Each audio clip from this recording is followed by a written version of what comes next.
Welcome back to Iron Rage, brought to you by Species Nutrition. Visit speciesnutrition.com. I'm Dave Palumbo, and I'm here with my co-host tonight, the Rager of Ragers, John Romano. The Rager of Ragers, huh? That's right. I think the outrageous Rager. The Lone Rager. Now I'm in a group of tons of them. Oh, my God. You know, John, obviously being a supplement company owner myself, the owner of Species Nutrition, I've seen it all. You know, when I started back in 2008, the industry was very healthy and there was a lot of money to be made.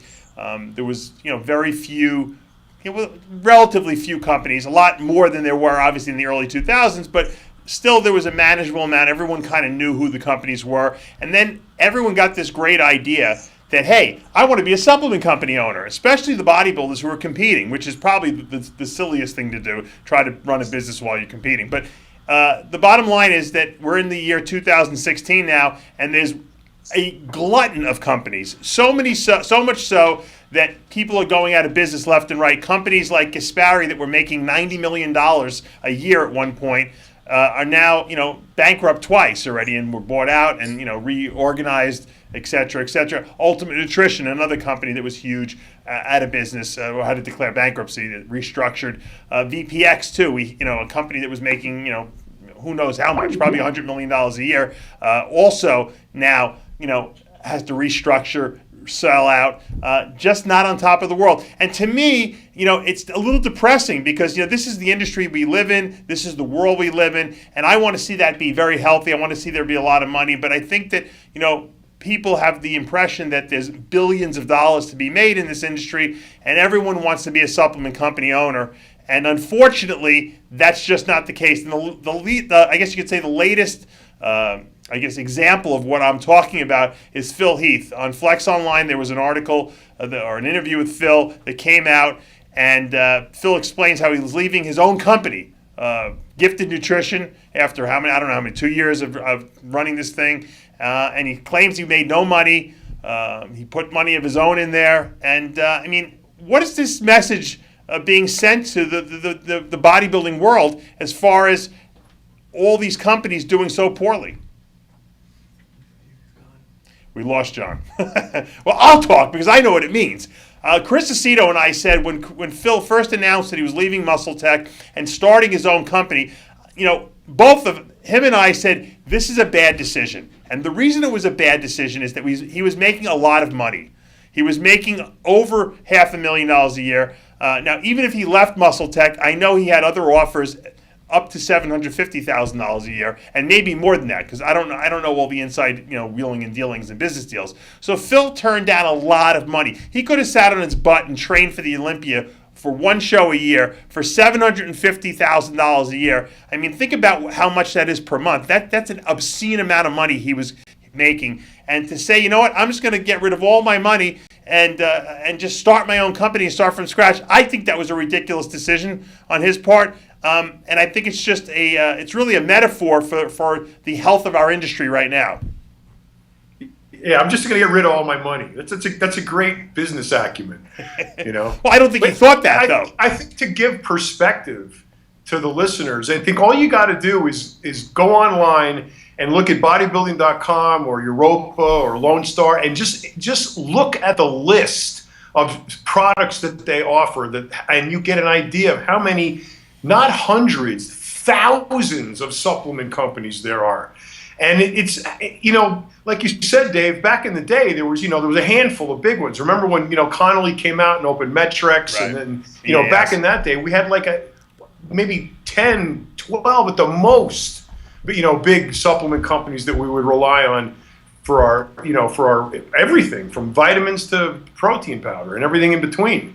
And I don't know what happened. Somebody got the idea that, well, I'm going to open a supplement company and make $1 gazillion too. And then that snowballed and snowballed and snowballed. Now there's supplement companies. People ask me about, is it okay to take this? Or have you ever heard of this before? I have never heard of this shit. Yeah. And it's It's everywhere.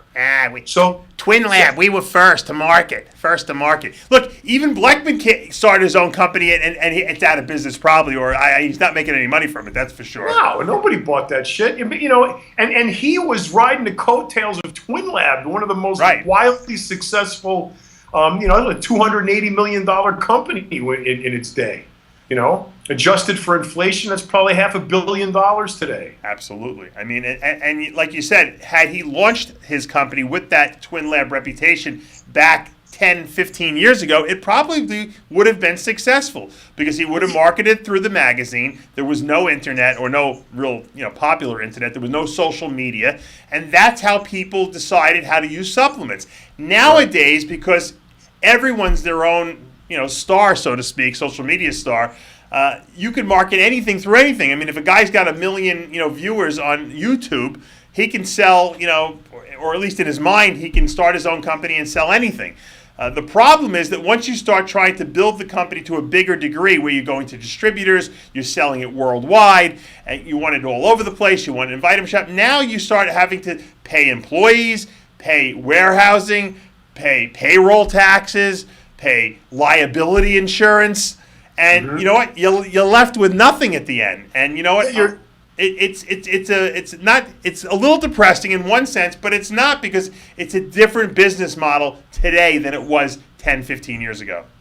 Monstrously different. And 15, 20 years ago, you could package anything, throw it in a bottle, stand outside the gym, give away free samples, and in 2 months you'd have enough income to live on. But now, forget it. It's just I don't think I've ever seen a market more saturated than the supplement industry is right now. And you were just listing off that litany of expenses and costs. That your margin starts shrinking from both ends, because you got on one side you got Europa saying, hey, you got to sell it to me for wholesale minus 40, minus 35, 40, whatever. And then on the other side you're paying all those expenses you just he shelled out, you just listed over there. Your margins start going like this. You meet in the middle. If you're making, how many percent can you theoretically make on a deal like that when you're not a giant? No, it's very hard. And Phil didn't have an existing framework of a company. They built it from the ground up. That costs money. Now, I know Phil in the article did say that he didn't put his own money into the company. He said that he had an investor who did that, or one of his partner did it. However, he wasn't extracting an income. So he's losing $750,000 a year, the way I see it, because he could have been getting that, as a salary for another company. So, I mean, what do you have? Gifted Nutrition for 2.5 years? He lost, theoretically $2 million, really. I mean, if you think about it. It's because he didn't work. That was his problem. He never worked.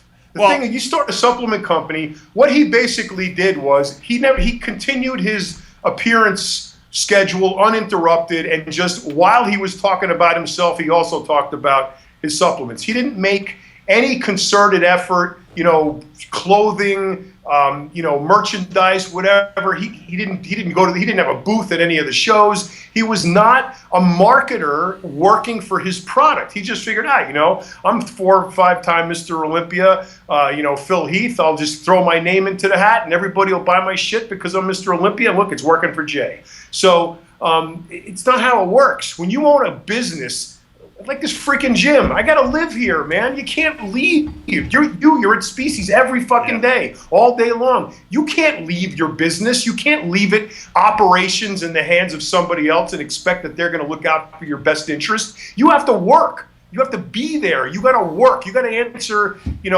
sales calls and, organize meetings and expos and appearances. You got to work to make your supplement line successful. And he didn't do that. So, he's going to bitch and moan about coming out of pocket for all my expenses and travel, blah, blah, blah. That's a bunch of bullshit. He was going anyway. Right. So the fact that he was going anyway should have empowered him even more to work harder. But he didn't work. Right. So, yeah, of course, out of all of the potential possibility to be successful in the supplement industry, Mr. Olympia can't do it? I mean, come on. Well, you know what? Here's a point I want to make. I think anyone out there who's watching this who might be thinking in the back of their head, hey, I have a lot of clients. Maybe I should come out with my own supplement company too. I mean, everyone else, every other trainer out there has a company. Think about this, okay? Think about this. Would you want to buy clothing from Dana Lynn Bailey that looks cool? Absolutely, right? She's a cool chick. Her husband's a cool guy. They make cool stuff. I'd wear their stuff. Yep. Do you really want Dana Lynn Bailey formulating the nutritional, supplements that you put into your body? Probably Good not. question. Probably not. She doesn't look like a chemist to me, or a real, intelligent person. But to be fair to them, it's look, they're not formulating. They're paying somebody else to I formulate. understand that, but when you decide as a consumer what to buy, okay, you take into account what the person's knowledge base is. I don't sell guns or bullets because I don't know anything about guns or bullets. Okay, It's a different business model. The Baileys have millions of followers. Right. They're figuring, okay, if we get, if every one of them pays us $1, that's millions of dollars. Yeah, so but you know what? It's a bad business model. What they're doing is they're leveraging their popularity. In other words, Dana could say, hey, I'll go make an appearance in China if you guys buy in at $40,000 worth of our product. And China will do that once to get her out there. And then they'll never buy again because no one cares about it. Sell it. Right. So that's a problem, and I think that's why a lot of companies are going out of business, because people are trying to leverage the popularity of themselves, maybe a Kai Green or whoever else has their own company, but that'll sell your product once, okay? People buy Species, and I don't have a 50% market share. I have, a small piece of the pie. People buy Species because they know Dave Palumbo understands supplements, and Dave Palumbo understands nutrition, and Dave Palumbo knows what the body needs, so they feel comfortable buying supplements from me. You're not going to go out tomorrow and start selling house remodels. No, because that's not what I'm good at. So I stick to what I'm good at, and I think that's what a lot of people out there have to understand. Just because there's a big market for buying supplements doesn't mean people will buy your supplements. Also, getting your supplement line at the Vitamin Shop because you know someone there doesn't mean you're going to be successful, because if it doesn't sell and people don't buy it, they will send it back to you, or they just won't ever buy it again, and then you're out of business. So, before you go into decide you're going to be a supplement company owner, decide what your strengths are. Phil Heath is Mr. Olympia. He looks great. I would buy people would probably buy his clothing and his training videos and that kind of stuff, because that's what they're interested in, his lifestyle. But I don't see him as a supplement formulator once again. And people know that he didn't use gifted nutrition supplements to become Mr. Olympia. It's more likely to believe that he used Muscle Tech products to be Mr. Olympia, because at least he worked for them for 5 years or so. So I think that was a mistake. I think Phil should go back and cash in on his Mr. Olympia status, represent a company that's going to pay him big money, bank that money. When you're done competing, if you want to do something in the industry, that's a different story. And I think this goes a long way. Look at Jay Cutler. I hear his line is doing okay, but not great. And Jay Cutler is probably the best business guy out there.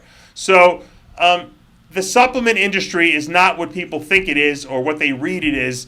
It's a lot of work. It's tough. You're not going to make a ton of money unless you're selling questionably legal supplements, which can wind up getting you in a lot of trouble. It can get you in jail. It can get you arrested. It can get you sued. So if you're not willing to roll the dice and you want to do it the old-fashioned way, the way I'm doing it, you got to grind it out, and you got to have good products, and you have to have good margins and good marketing, and that takes a lot of work, and it doesn't have the payback that you think it does. And I think that's a very important message. Well, I think the other important message is that, just because you're a bodybuilder doesn't mean you're a businessman. You gotta know business. I mean, you just can't decide, I'm going to sell supplements one day and then go out there and start selling supplements. There's a huge, as you know, Dave. Yeah. There's a litany of requirements and things that you have to have in place and in order before you can even pick up the phone and place an order and take an order. Yeah. So, business, you got to know about taxes, you got to know about margins, you got to know about payback, you got to know about, earnings before taxes, deductions. You got to know about all of this stuff in order to, manage or even figure out even to figure out your own cash flow and your own margins. You got to know that shit. So I think a lot of it is people go into these businesses underinformed, undercapitalized, and underequipped. And if you do that, you're going to fail. It's not to say that I don't think it's to say that you can't come out with a new supplement line today and be wildly successful. I think you can, but the rules are completely changed. You're going to be doing it all online. You're going to be going direct to consumer. You're not going to be going to any distributors, and you're going to be following a business model that works completely digitally. And that's the sign of the times. If you can do that, I think with a really good digital marketing campaign, you could sell enough product to make some money, regardless of what it is. Right. And there's companies out there doing it right now. Shreds is a great example. Okay, so it's possible, but the old business model is dead. And a lot of people, we think of supplement companies with the stable of athletes behind them. Probably SciTech is probably the most successful, and that's because they're successful overseas. As far as athletes go, they have the all-star lineup now of athletes. Look at the American companies like MHP, Muscle Meds. They dropped all their athletes recently, and a lot of companies have done that because it's just too expensive. The only way you can really do well and stay in business in this day and age is to cut your operational expenses. You can't make more money because there's only so many pieces of the pie you can cut up. And every time a new company comes in, it takes a piece of that pie. Even if it's a microscopic piece, they all add up. And that takes away business from a company. And if you have an athlete, you got to pay $100,000 a year, or if you have 5 athletes, you got to pay $100,000 a year. That really cuts into the bottom line of what you're making. And I think that the old model, where companies were making, like you said, $10 million a month, they could support that, but you can't support it anymore. And that number one makes the whole industry change, because now the athletes have to really provide for themselves. Only very few athletes will have contracts, and more athletes will find that they're representing companies not for money, but just for notoriety, to help their own brand on social media. It's unfortunate that the athlete can't really get these huge mega contracts anymore. At least not most of them, but people have to adjust and adapt to what's out there. Where do you see the supplement landscape 5 years from today? I see it like I see a lot of businesses that have followed more or less the same model, and you see it in other businesses all throughout the industry, various industries. What's going to eventually happen is the bigger fish are going to eat the smaller fish. So eventually you're going to have, enough of the big companies have bought up enough of the small companies that they're going to be giant conglomerates, and and it's already starting to happen. You can see Gambia buying up supplement companies. There's another consortium out there that owns 3 or 4 supplement companies. These things are going to grow. It's like the banks. Banking is a good example. 100 years ago, there were thousands of banks all over the place. Now there's a few. You got a few giant banks because they bought up all the small ones. That's what's going to happen to the supplement industry. The giants are going to eat up the little ones. Is it like Petco? Drive them out of business, huh? Is it like Petco and Pet Supplies Plus, basically exactly grabbing up all the mom and pop, pet stores? That's exactly what's going to happen. They're going to grab the big ones are going to grab up all the little ones. The other ones that don't fall in line are going to get forced out of business because they're not going to be able to compete. And eventually it's going to be back to the way it was back in the 80s. We're going to have 5 or 6 giant supplement companies, and then that's it. What's your advice to an athlete who's done competing and wants to go into business and make money in this industry? First thing you got to do is get an education, because you got colleges spitting out Bachelor of Arts degrees these days with like nothing. You're nobody without an advanced degree. So you got if you're going to be a businessman, you got to learn business, be it through an advanced degree or business courses or books or whatever. You got to know business, and you have to know sales, and they're 2 entirely separate topics. You have to learn business and you have to learn sales. If you do those 2 things, you can virtually survive in any industry. But for a bodybuilder particularly, because of the saturation in this industry and the lack of creativity that we seem to find all around us, you need to be a really savvy guy. You know who's making a fortune in supplements right now? Is Arnold. You know how many contracted athletes he's got? 0. And he's doing most of his business overseas. So I mean, you got to. I thought Arnold stepped away from Muscle Farm. Hell no, he's kicking ass overseas. I don't know about in America, but in the States, I heard overseas, he parted ways with Muscle Farm. That's what I heard. I could be wrong. Somebody's still making his product though, because it's selling like all over. Or maybe he sold it, made out. I don't know. He made Knowing money. Arnold, he didn't lose any money. Yeah, I'm sure of it. Arnold does not lose money. He definitely made money on that one. I mean, it was screaming there for a while. If they parted ways, that's relatively new. Yeah. Well, you know what? I think it's important to understand too. In Europe, in Australia, supplements there are like they were here 15 years ago. So now all the companies in America are trying to go overseas because it's a higher, it's a better ability to make money over there. I know like Ronnie Coleman leverages his company really well over there. I know Jay does well over there. I know some of the bodybuilders do better overseas because it's like they really worship the American cult bodybuilders from the 80s and 90s. But eventually they're going to catch up to what's going on here, and I think there's going to be oversaturation there. I think the bubble has to burst, John, at some point, and I've been saying this for years. It's about survival. Lower your operations costs so that you can survive the storm, and when the storm is over, I think that the companies remaining will be okay. That's my belief, at least. I totally agree with you. I just think the bubble bursting is going to be in the form of like two bubbles bursting. On one side, it's going to be the big companies eating up the small ones, and on the other side, it's going to be the ones that just can't stay in business anymore. So they're going to go out. The other ones are going to disappear, and that's my prediction. 5-10 years from now, it's going to be back to the way it was in the late mid 80s, early 90s, where there's just a handful of giant companies and everybody else gone, except for, as you say, the guys who have streamlined their business, paid attention, were savvy in business, were able to streamline and cut costs, keep their margins intact, and make money through them, weather the storm. Those guys will come out okay. Boutique companies like yours, with a guy behind it that people know and trust, that you should always do well.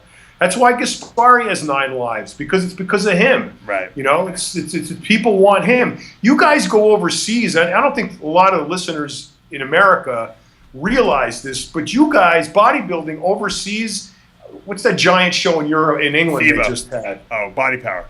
Body Power, and then you got the FIBO, and you get these giant shows there to make the Arnold, and you can put Arnold and the Olympia together and drop them in there and lose them.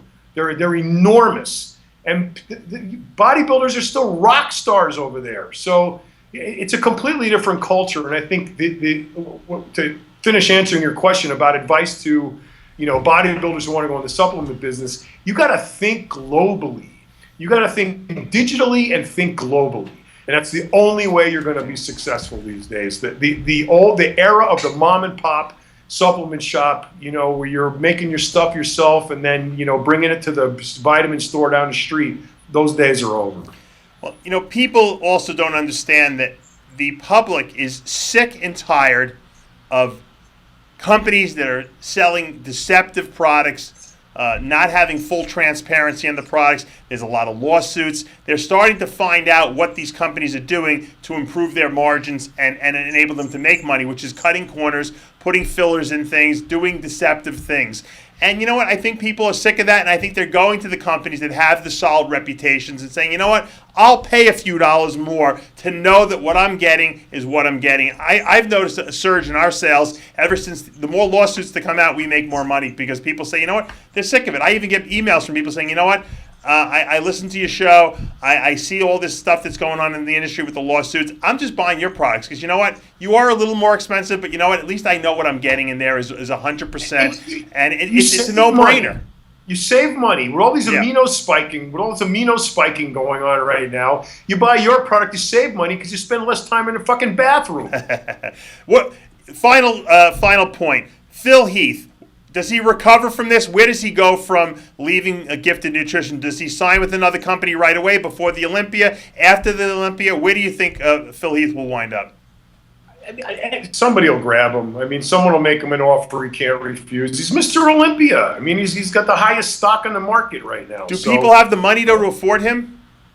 What's that? Do companies have the money to afford a Phil Heath in this environment? Some of them do, I mean, I'm sure Muscle Tech still does. I don't know. I mean, there's still big enough companies out there that can afford, a $750,000 million a year salary. If they're making, 80, 90, 100 million, I mean, obviously they can afford one. So, they're out there, and he's Mr. Olympia. There's only one of him. So is Phil Heath, though, the marketing machine that like a Jay Cutler is or a Ronnie Coleman is? Absolutely not. Right. Phil Heath. Look, this is no shade on Phil the person. He's a nice guy and I like him. This is the man. This is Mr. Olympia. This is not him personally. No, he does not have the acumen of a Jay Cutler, and it's obvious in the decisions that he's made all along here. So, like I said before, you have to know business. You have to know sales, and you have to know business. And if you do, you don't make these kind of crazy mistakes, and you maximize the money you have coming in. You leverage the money you have coming in. You use other people's money whenever you can. These are things that you got to know how to do in order to be successful. And Phil is just not. He just doesn't impress me as a guy that's going to come into the office every day at 8:30 and read the Wall Street Journal for half an hour and then get on the phone and start making deals. It's just not. He's also competing. That kind of guy. He's actively competing. I think the take-home message here, John, is if you're actively competing, don't think you're going to be able to run a business 24/7, 7 days a week, because that's what it takes. That's the message here. If you want to make something work in this environment, you got to work your ass off. And let's face it, an actively competing bodybuilder doesn't have the time to do that. That's why I personally waited till after I retired to start my own company, because I just knew I didn't have the time or I couldn't put the effort into it. And it even took me a couple years before I really realized I had to be at the office every single day overlooking everything that was going on, or people will steal from you, they'll take advantage of you, and no one will sell your products as good as you will because no one cares about them as much as you do. And that's the take-home message here, guys. So if you think you're going to make $1 gazillion in supplements and you're not willing to put the work in, think again. Right. And the immortal words of Steve Blackman, why cut back? Right? Why cut back? You got to understand something. When you go into business, and this is like one of the harshest realities I've ever learned in my life.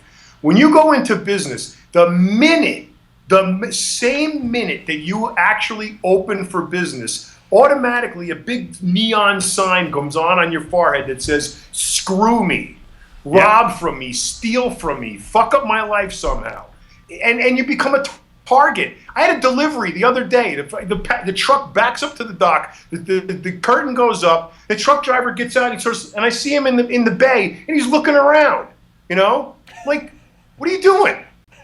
He's obviously looking for something to steal. The guy just got to my place. In 2 minutes, he's looking to fucking rob me.